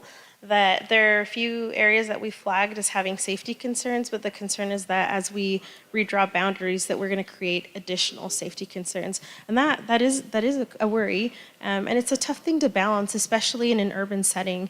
Most of the districts in our state are not in large cities like ours, and the reality is that we have traffic coming in from other parts of the state every day, and there are parts of the city that are busier and that we do need to consider. Our goal is to make sure that we can have safe ways for our students to get to school, whether that's a school that they can walk to or whether that means that we're providing a district bus to get them to school. So we're taking the nuance of that into account. Brian, were you clicking to add something else or just moving? Okay, thank you, just making sure. Okay, this next one is okay. It says, no minutes or record of the Boundary Options Committee is appalling to me as a parent. Will you keep minutes on the further study meetings, please? This is a great question. I don't believe our intent is to do that. These meetings are district meetings that they're a little different than the public meetings where our Board of Education has discussions and takes votes and makes decisions out in the public, and I'll look to our team for anything else that needs to be added. Okay, thank you. Okay, too many in my hand here. Okay, why in your initial evaluation were state-run streets like State and 700 East considered more dangerous than street crossings in commercial districts? Commercial districts have a lot more variation in traffic, with people turning and coming in and out of businesses in multiple places, trying to merge into traffic without a stoplight. Small children, am I going too fast, Stefan? I'm gonna try, okay. Small children have to cross in front of multiple entrances of large parking lots in these commercial districts. Where does the Salt Lake City Safe City Streets Department say are the most concerning areas for pedestrian traffic in the city? How did they evaluate this issue? Do they agree with you? I'll give it to Brian afterwards, but I do know that he's met with city officials and transportation officials to gather information on these streets. City streets are not our area of expertise, and I believe they are the ones who have identified what the major thoroughfares are in our city. I'm going to let Brian add more to that.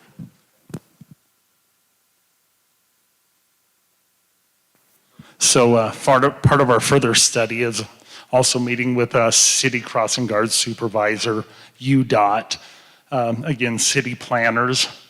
The information that was shared with us is what we described earlier, our major thoroughfares, those 5 roads.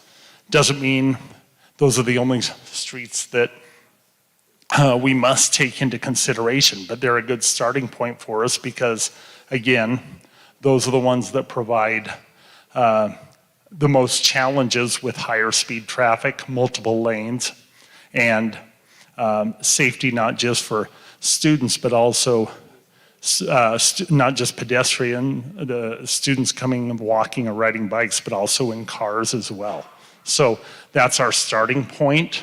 We're looking at other ways too. Again, we right now have 27 schools with safe walking routes for all of them.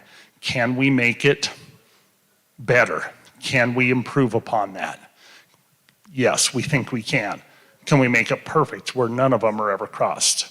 Nope, can't do that because we don't have all the schools in all the places that would allow that. But can we work to minimize that and have that as part of our implications and discussions on our data team and our data group and our transition group to consider?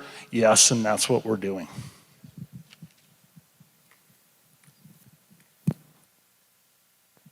Thanks, Brian. Our next question, how can the money savings from closing schools be invested in high-quality classrooms? Can we hire more teachers and reduce classroom sizes? Make sure every school has an art and music program? That's a great question. I'll share a couple of things, and then I'll look to our business administrator to share a few other things since he's our financial guy here. So yes, the answer is yes. Initially, what we're hoping to do and the discussions that we've had are to use the savings from school closures to help in the transition process. We know that as students and families transition to new school communities, there might be some additional support that's needed, maybe more paraprofessionals, maybe more social emotional learning support.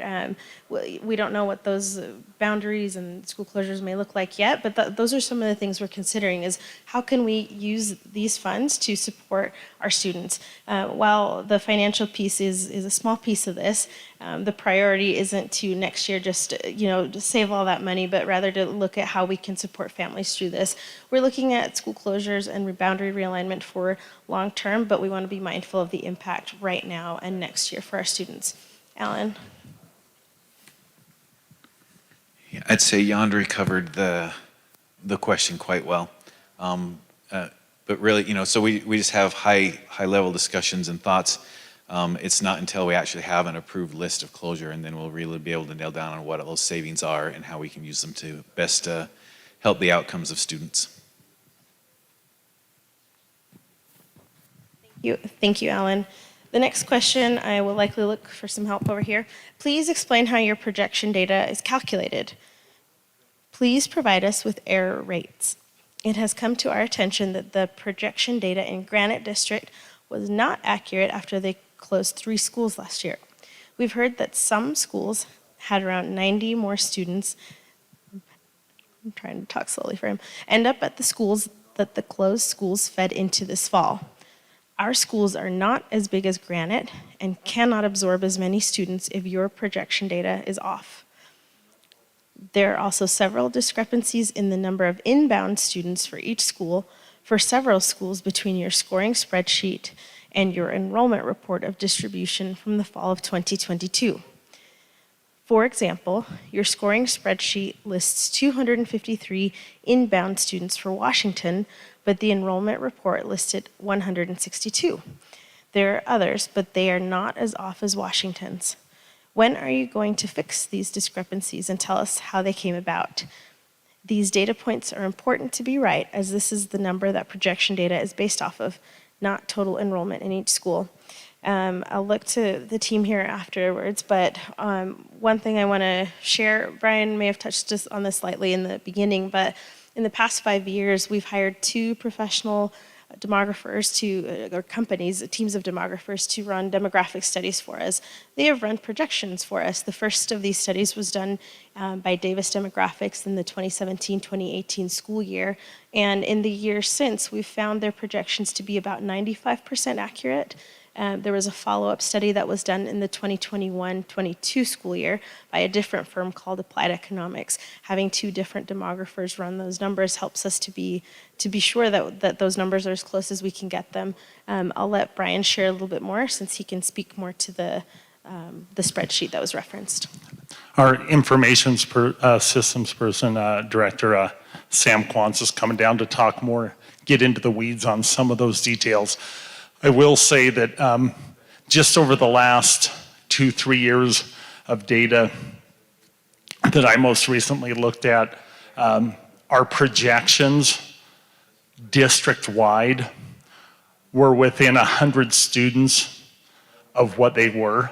That's how close it was. When you're talking roughly 20,000 students and you're within 100, that's pretty good. Now, were some schools off? We had 2 or 3 schools that were off, but we have 40 schools in our district. I think it's 40, 39, 40.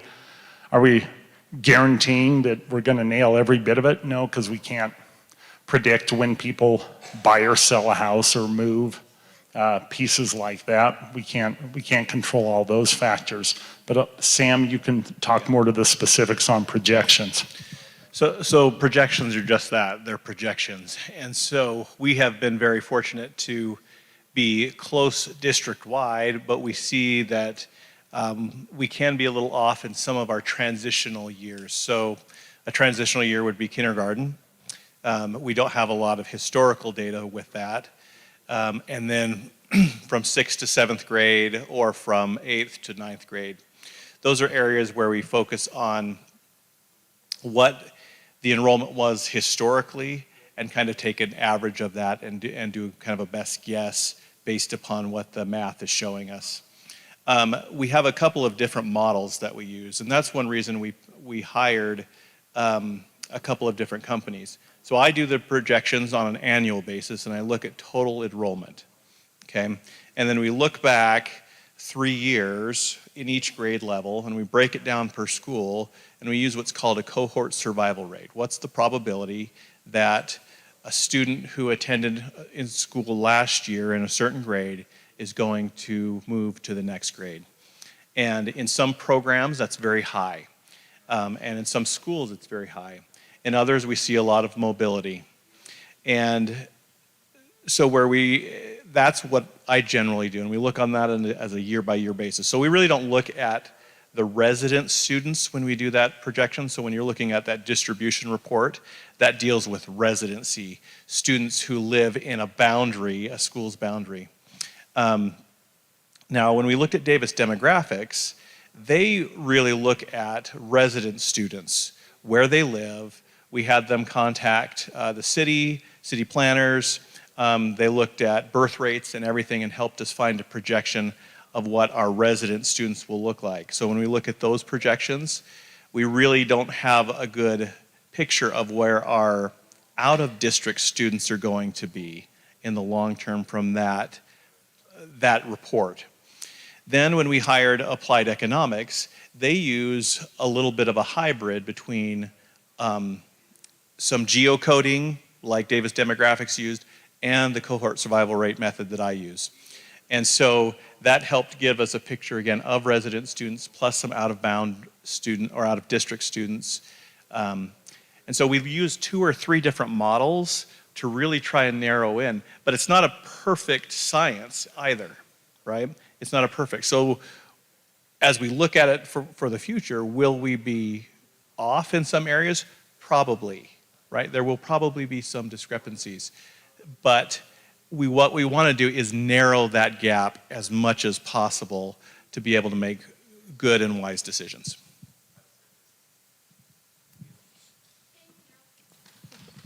Thank you, Sam. The next question, Dr. Hall, I'll look to you after if you have anything more to add. What is the process for bringing the ELP magnet program to a new school? Will schools apply for that, or will it be assigned? You know what, I'm just going to hand you the floor. Thank you. Hi, we have been really, as Yandri said earlier, as Yandri said earlier, one of the things that we're really trying to do is look at the values of our district. And one of the values that we have always espoused is that we believe in excellence and equity in every school. So we are looking at making sure that all of our students in the district have access to all of these programs. When this, when the plan is announced and decisions are made, then we will place programs at schools. Schools will not need to apply for them. But if we do need to move a program, or if a program moves, that will be a decision that is made at the district level to ensure that we can provide access for all of our students. Thank you. Thank you, Dr. Hall. Our next question, there are a few questions that we have answered throughout the process. I'm still going to read them because these folks bothered to come and write down a question. I want to honor that. But if we've already covered it, I might just move on. So this one's one that we've covered. Two-part question. On what date will the recommendations be presented to the public? And will this happen before the December public hearing so the relevant voices will be heard there? Just to recap, a quick answer, we don't have a timeline quite yet, but there was a member of the community who commented here that it would be valuable for community members to see those prior to the hearing. At the latest, it will be at the beginning of the December 5th. Thank you. Dr. Grant just shared some information that at the latest, community members will hear this plan at the December 5th meeting. Thank you, Dr. Grant. The next one is a question/comment. Please prioritize the cohesion of the existing schools that rely on walkable boundaries. How can new students grow schools without fracturing current communities? That's a great question and a really important comment, and it is something that we are looking at. The map that we looked at a little bit ago that showed the 1 mile radius circles did show that for a lot of our students, not for all of them, but in some parts of our city, there is more than one walkable option for our students. So our hope is as much as possible to take into account that neighborhood identity and keep communities together, even as we see the need to look at school closures and redraw boundaries. Thank you. The next question. Bonneville Elementary is worried about having students bused across Foothill to Indian Hills. The majority of our students walk. We don't use buses. Is there the possibility that students who can walk to our school will be bused to another? Nuanced answer here. Does the possibility exist? Yes. But our hope is to, as much as we can, make sure that students are able to walk to their school. We do have students who need to be bused now, and we will have students who may need to be bused in any future scenario because of just the logistics of where people might live in different parts of the city. But our hope is to maximize the number of students who are able to walk to their neighborhood school and to access different programs and options at that school. The next question. What does the map look like if you keep buildings in good condition open and make boundaries so that all kids are within 1 mile? Have you examined an approach based on population and geography? Would you mind getting back to that 1 mile map, Brian, please? One thing that you'll see when we get to this map is that, well, I mentioned that there are a lot of students who have more than one school that's a walkable distance from their home. There are some students, you can see a few spots on the map where there are no walkable schools, so we do have to bus some of our students. And again, this is just an exercise to kind of give us an idea. This is not a perfect mathematical formula of your driving distance to school. So I can't speak to what a specific scenario might look like. But I do want to mention that this commenter asked if we would take population and geography into account, and we are. In the table that Brian shared of factors that are being considered, those are among those, so we are looking at that, and thank you for the comment. Our next question, what is the biggest benefit to closing schools? How can this benefit all of the schools that remain open? You mentioned moving special programs. How would you determine who gets what? Is this an opportunity to make Salt Lake City schools the most desirable schools in the state, leading the way? Have these specials be the identity of the school, STEAM, arts, dual immersion, to draw in students? That actually is the goal. We have a superintendent who has come in, and many of you have heard part of what her vision is for our district, that we will be the flagship district in the state and will lead in terms of opportunity for students and their academic growth. And I mentioned that part of what we're looking at through this process is to make sure that we're living up to our own values. Dr. Hall referenced excellence and equity. That is something that we're striving for every student in every classroom, every day. And looking at the locations of these programs, looking at the sizes of the schools and the different classrooms within the schools, this process, the goal is to get us closer to an ideal educational model to improve the services that we are delivering to our students. So what this commenter asked about, whether this is part of a process to make our schools the most desirable schools in the state, that is exactly what we're trying to do. Team, anything else to add? Oh, yes, thank you. This is what we're trying to do. Our next question, how does this strategy compare to other states? If we don't condense, what are the implications? What is the biggest concern from key stakeholders against the closings? Is most negative feedback from directly impacted parents or teachers? I'll touch on this a little bit and then look to the team. We have heard overwhelmingly from families who might be impacted by closures. The question was about who's sharing comments with us, and yes, families who are directly being impacted by this process are sharing their thoughts. They're showing up to public meetings like many of you are. And one of the concern, let's see, what is the biggest concern? There are a couple that I can think of, and I'll look to the team for some additional information. I do also want to add that on our website, the Population and Boundary Study website, under that district data, it might not be under that tab, but on the right side, there is a place where we're sharing public comments. So if you're interested in looking at what other people are saying about this process, you can go there and you can click and read through. That gets updated every few weeks.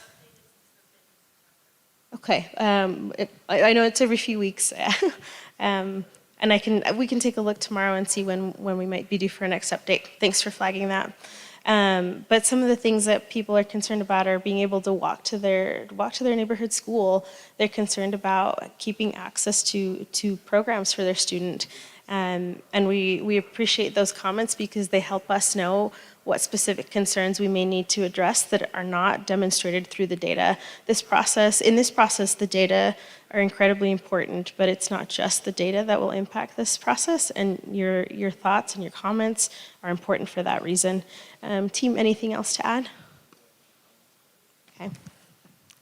Yeah, Andre, the only piece I'd like to add is we also hear from parents that say, my child's in a classroom with 27 other students and there's not another third grade class in our school. And what's going to happen next year in fourth grade? What if more kids move in? What's going to happen in fifth grade? What's going to happen in sixth grade? You're not giving me a choice. You're telling me the only place I can go is here, or find some way for me to get my child to another school. So we hear those comments and have been hearing those prior to this study starting, but we've also heard that when I went to school committee council meetings in the springtime as well. Thanks, Brian. The next question. We've printed yard signs, created websites, flyers, attended meetings, etc. None of that seems influential in this process. What can community members do that will have the most impact on the outcome of this process? I do want to clarify that your actions and the time you've taken to speak up and to share your concerns with us are impactful. There are a lot of things that we likely wouldn't know that will have a direct impact on your family had you not shared those comments. And the question about what can community members do that will have the most impact on the process is to continue to do that, to share your feedback with the district and with our board members who will take a final vote. Showing up at meetings is important, but for those who aren't able to do that, we do have other ways to share those comments. There's a form online you can share in more languages than just English. There are, for folks who can't be in person, we are live streaming this meeting on YouTube in both English and Spanish. There's information on our website. There are lots of ways to comment, but what you're doing already is what's most impactful to this process, is telling us what's important to you, flagging for us concerns and issues that we may not be seeing, and helping us to have the information from the community that we need to determine the recommendation that will be made to the board. Anything else, team? Okay. All right. Can you show us the boundaries for remaining elementary schools if all 7 schools are closed? If you can't do that now, when will you be able to? So this is not something it's a tough question to answer. When you see a recommendation for the board prior to that public hearing, you will see proposals for school closures, you will see new boundary realignments. You may see some changes to special programs locations, but we aren't necessarily running every possible scenario and doing that. We're looking at the information we have, looking at the nuance of the impacts on the communities that we're studying. We might not be able to do this for you, and I just want to be pretty open about that. Is there anything else from our team that we want to add? Okay, thanks. Okay, next question. How many schools are currently right-sized without special programs? How many schools have 3 classrooms per grade level? What are their names and how many total students do they have? How many schools suffer from the other problem? Only 1 classroom per grade or a combined age classroom? Again, give us names. Vague answers only further erode trust in this process. So this is one that I think we covered a little earlier. There was a request for us to share class sizes. That's something we'll do through our website in the next week or so. So hopefully that information will help to answer this question. That is not data that I have memorized, but I'm hopeful that you'll be able to find the answers when we share those data. Thank you. Next question. What is the Salt Lake City School District doing today to compete for students? For example, creating STEM-specific schools. Can't read the next part, I'm so sorry. Specific schools, is there a marketing budget to attract students? Great question. Part of what we're doing through this process that Brian put up here is to improve the quality of education that we deliver to the students in our schools. And our hope is that as we do that, we will be able to innovate in our schools. We will be able to create pathways for college and career readiness, that we will be able to allow students to have options at their home school. And by doing those things and putting into practice the things that our teachers learn through their professional development, and we've mentioned already that we do have some of the most qualified educators in our state, and we're lucky to have them. That is how we'll be able to compete for students. There are some marketing things that we do, of course, but our priority is to make sure that we are delivering high quality education to every student in our city, no matter what part of the district they live in. Anything else, team? Okay, next question. Your debate is exact definition of top-down bias, especially without notes. Jen, I need some help. That just goes back to these meetings that are undocumented. I think it gives a perception of bias because I don't know who was in these SEC meetings touting this. At least in a transparent process, we're having a conversation, we're having a dialogue, we're seeing names, we're seeing notes. I mean, board has hours-long meetings. Somehow they have a minute taker that takes the notes and distributes them. I don't understand why there would be something that is so significant not handled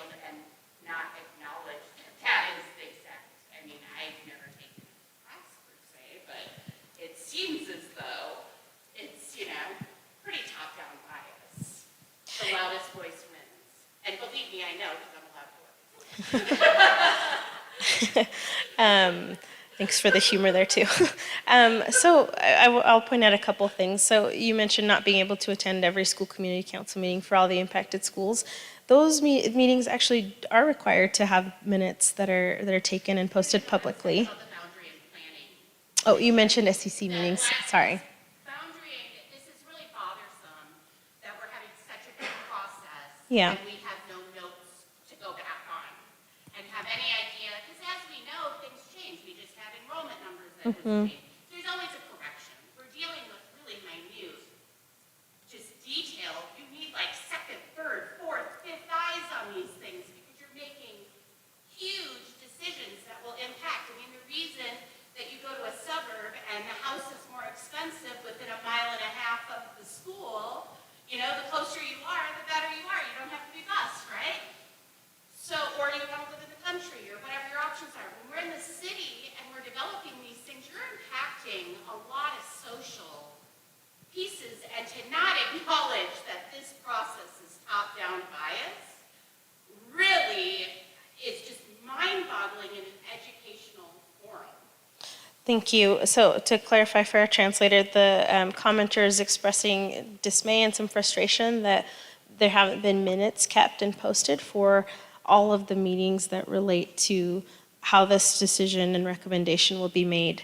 I want to point out a couple things that in our educational system, there are meetings that happen on a daily basis that impact your students' education. Not all of those are public meetings, so not all of those require us to have minutes out there. What we're doing to show our work with the data and the information we're releasing is part of our attempt to be as transparent as we can be. But it is, as Brian mentioned, difficult to capture conversation that happens in a room of educational experts when that's not a meeting in which minutes are taken. Commissioner Sayama is facing your reality of things. I mean, we all want this. No one doesn't want this that's in this room. We want the best education for Yeah. our kids. There isn't one person that we can't find commonality with here. The problem is that it's just like this process. It couldn't even sit in here for some of the answers because it's like defending something that is just so indefensible. I could never get these kind of policies passed at work.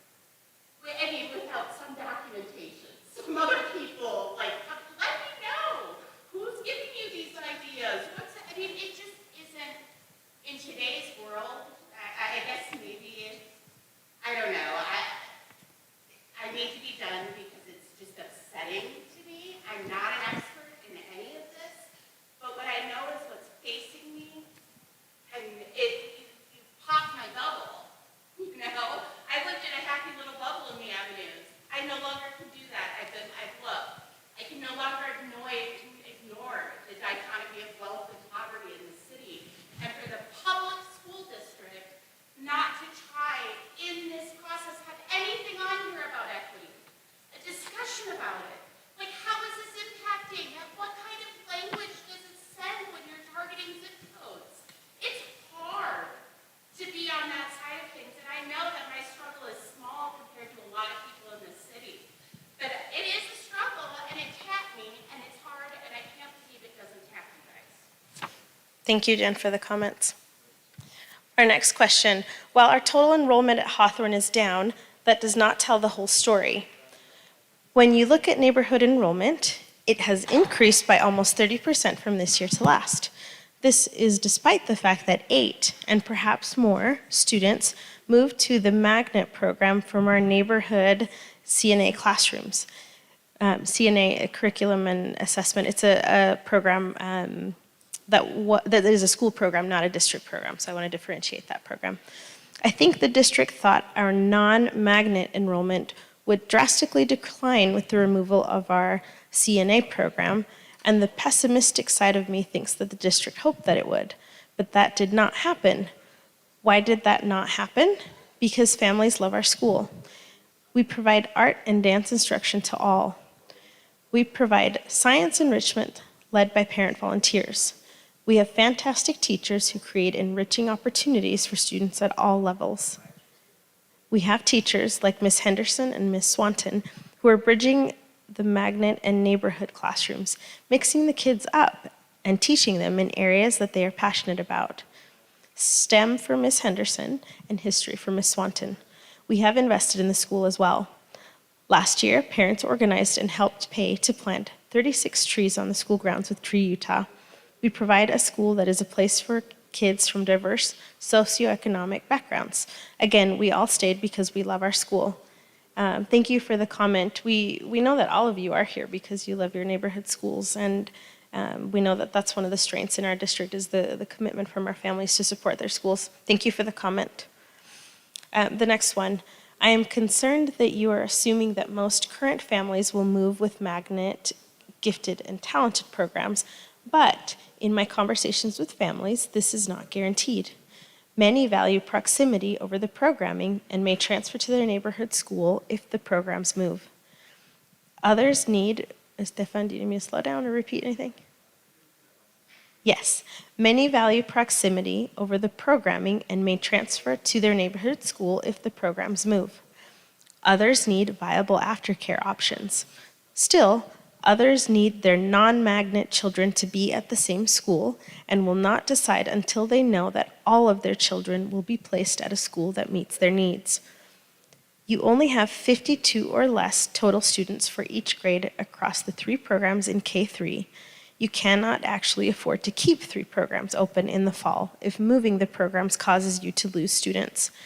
Moving programs may be the best thing for the district, but you need to involve current families more in this decision-making process, more than you have been doing up to this point. Thank you. I didn't see a question in this one, but thank you for the comment. We do know that in our district, we haven't closed schools in quite some time, but as we are trying to also inform ourselves by learning from the processes of our colleagues in neighboring districts, what we've heard repeatedly is that when changes happen to with school closures or with boundary realignments, that it does take a few years to really see the impacts of those programs. Again, state law does require that we offer the option, if your school is still open next year, for your student to continue to attend through the duration of their elementary school career.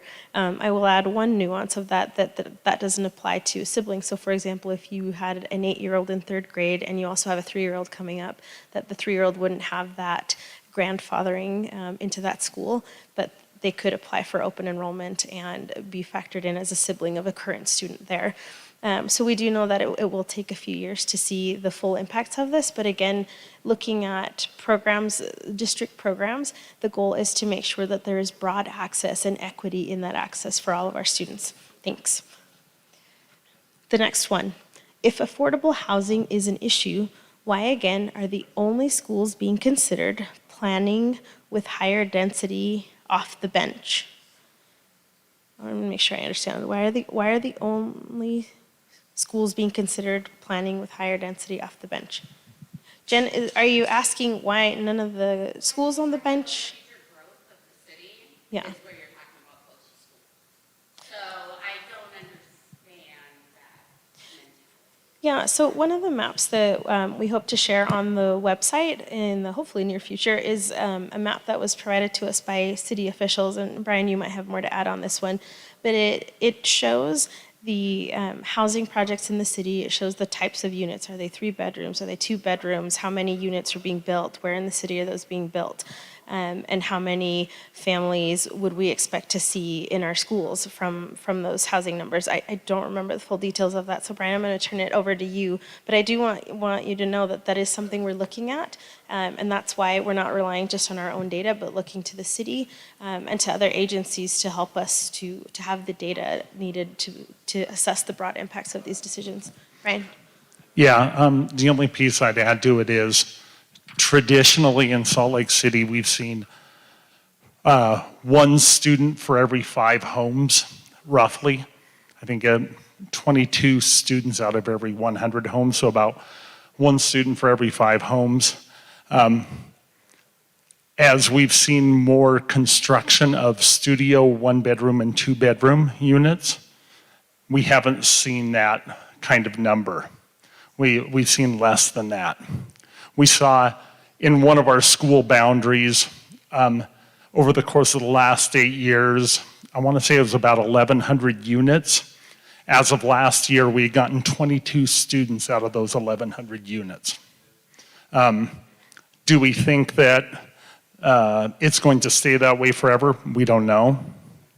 But over the next few years, based on what you had referenced and what we talked with city planners about was, yeah, we're not seeing, if we do see people with young children moving into those apartments, they're not staying there while their child is 5 to 12 years old at near as high a rate as with people who have a single family home or a townhome, for example.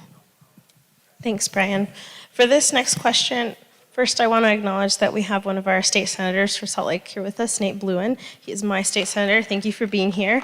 And I may put you on the spot with this question too. The question is, how much do you think House Bill 215 will factor in, as that did not exist for other districts? For those who are familiar with this particular bill, it passed in the last legislative session, and you may know it as the school voucher bill. It was a bill that passed that allows state funds to be used to fund educational expenses at private schools or other options for families. And the reality is we don't know right now how that will impact. And I see him nodding, so I'm guessing that he doesn't have any additional data up on the hill there for us. We don't. This is the first round of school closures. There are other districts who are doing school closures right now too that will also have this as a factor, so we really don't have any idea. But I do know, and I can see here, is that we have a lot of community support.